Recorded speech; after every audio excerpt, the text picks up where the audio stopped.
अस्सलाम वालेकुम एवरीवन, कैसे हैं आप सब। उम्मीद है आप सब बिल्कुल ठीक ठाक और हरिया से होगे। तो आज मैं आपके लिए लेकर आई हूँ आलू बहारा की चटनी, जो बहुत ही टेस्टफुल और मज़े की बनती है और ख़ास तौर पर किसी ज़माने में शादियों पे बनाई जाती थी, बट अब ये नहीं बनाई जाती। बट ये बहुत ही मज़े की बनती है और ख़ास तौर पर ये मैंने अपने हस्बैंड की फरमाइश पर बनाई थी, तो सोचा आप लोगों के साथ, अपने व्यूज़ के साथ भी क्यों ना इसकी रेसिपी को शेयर किया जाए। बहुत ही खट्टी मीठी और बहुत ही चटपटी बनती है। और सबसे मज़े की बात ये है कि सिर्फ 5 मिनटों के अंदर जो है बिल्कुल रेडी हो जाती है। तो सबसे पहले हम यहाँ पे जो है इसकी रेसिपी देख लेते हैं। आलू बहारा की चटनी बनाने के लिए यहाँ पे हम लोग एक फ्राई पैन ले लेंगे और इसके बीच में जो है 3 कप जो होते हैं या 3 बोल जो होते हैं पानी के, हम लोग इसके बीच में ऐड कर देंगे। पानी ऐड करने के बाद अब हम लोग इसके बीच में आलू बहारा ऐड करेंगे। ये तकरीबन 500 ग्राम जो आलू बहारा है, इसको मैंने पानी के बीच में ऐड कर दिया था। अब हम इसको अच्छे तरीके से जो है चम्मच की मदद से मिक्स कर लेंगे पानी के बीच में। 1 से 2 मिनट तक जो है हमने इसको पानी के बीच में मिक्स करना है।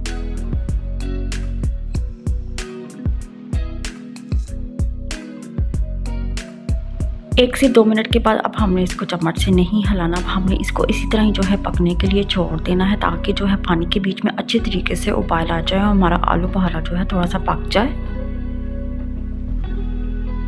जब पानी के बीच में अच्छे तरीके से उबाल आ जाएंगे, फिर हम लोगों ने इसको चम्मच की मदद से जो है वो मिक्स कर लेना है। अच्छी तरह मिक्स करने के बाद अब हम लोग इसके बीच में जो स्पाइसेस है वो ऐड करेंगे। 2 चुटकी आप लोगों ने सुरख मिर्च जो होती हैं वो ऐड करनी है। 2 चुटकी आप लोगों ने जो ज़ीरा पाउडर होता है वो ऐड करना है। और 1 चुटकी आप लोगों ने जो ब्लैक पेपर पाउडर जो होता है आप लोगों ने इसके बीच में वो ऐड करना है। तीनों स्पाइसेस ऐड करने के बाद हम लोगों ने फिर इसको अच्छे तरीके से जो है ना मिक्स कर लेना है, ताकि जितनी भी स्पाइसेस हैं आलू बहारे के बीच में अच्छे तरीके से ऐड हो जाए।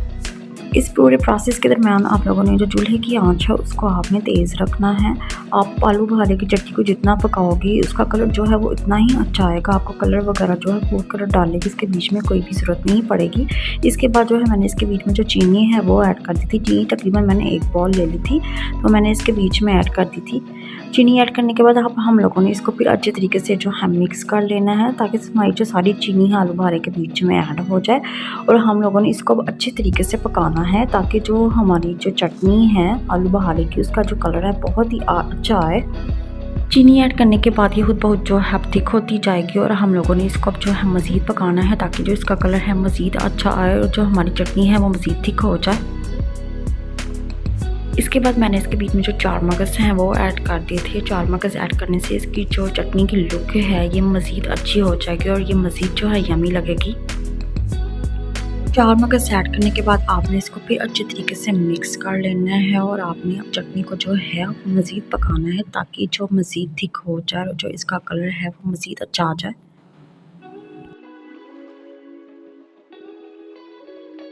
हमारी आलू बहारे की जो चटनी यहाँ पे जो है वो मज़ीद थिक हो गई थी और इसका कलर जो है वो बहुत ही खूबसूरत हो गया था और ये देखने में ही बहुत यम्मी लग रही थी। तो यहाँ पे ये बिल्कुल रेडी हो चुकी है। तो ये बहुत ही टेस्टफुल बनी थी, तो आप इसको ज़रूर ट्राई कीजिएगा। खाने में भी ये बहुत ही मज़े की थी। आप चाहे इसको चाहे ठंडा करके खाएं तब इसका टेस्ट बहुत ही अच्छा होता है, चाहे आप इसको गरम गरम खाएं। तो आई होपफुली आपको जो आज की मेरी जो वीडियो रेसिपी अच्छी लगी होगी। अगर आपको मेरी रेसिपी अच्छी लगी है लाइक सब्सक्राइब लाजमी कर दीजिए। और नेक्स्ट किसी अच्छी सी रेसिपी तक के लिए या किसी अच्छे से ब्लॉग तक के लिए अल्लाह हाफिज़। अपना बहुत ध्यान रखिएगा।